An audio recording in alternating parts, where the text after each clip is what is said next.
আয়ো তো চলে যাবো সাকু যায় তো মা বসে হ্যাঁ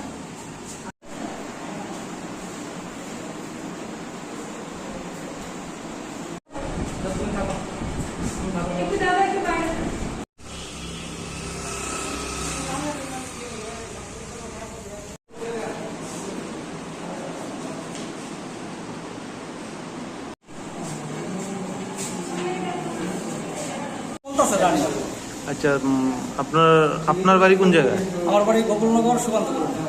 দেখা বিয়া দিয়েছেন কোন জায়গায়? বিশালগড় নদীলাগ। স্বামীর নাম কি?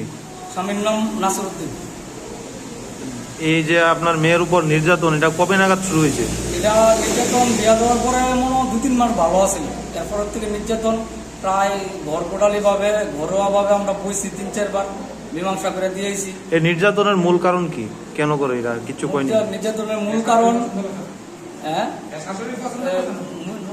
মূল কারণ হয়েছে নির্যাতনের মূল কারণ হয়েছে শাশুড়ি যে সময় বিয়ে শাদী করায় তার আগে দেখছে শাশুড়িকে মেয়ের দেখছে না, মেয়ের শাশুড়ির পছন্দ হয়েছে না বউ। অন ছেলেও নাকি মার সঙ্গে সঙ্গে কয় আমারও পছন্দ হয়েছে না বউ। হ্যাঁ, বউ পছন্দ হয়েছে না, কিছু একটা নির্যাতন করতেছে, কিছু টাকা পয়সার ব্যাপারও আছে। আচ্ছা, বিয়ে কি সামাজিক ভাবে হয়েছে না তারা ভালোবাসা হয়েছে? লকডাউনে সামাজিক ভাবে বিয়ে হয়েছে।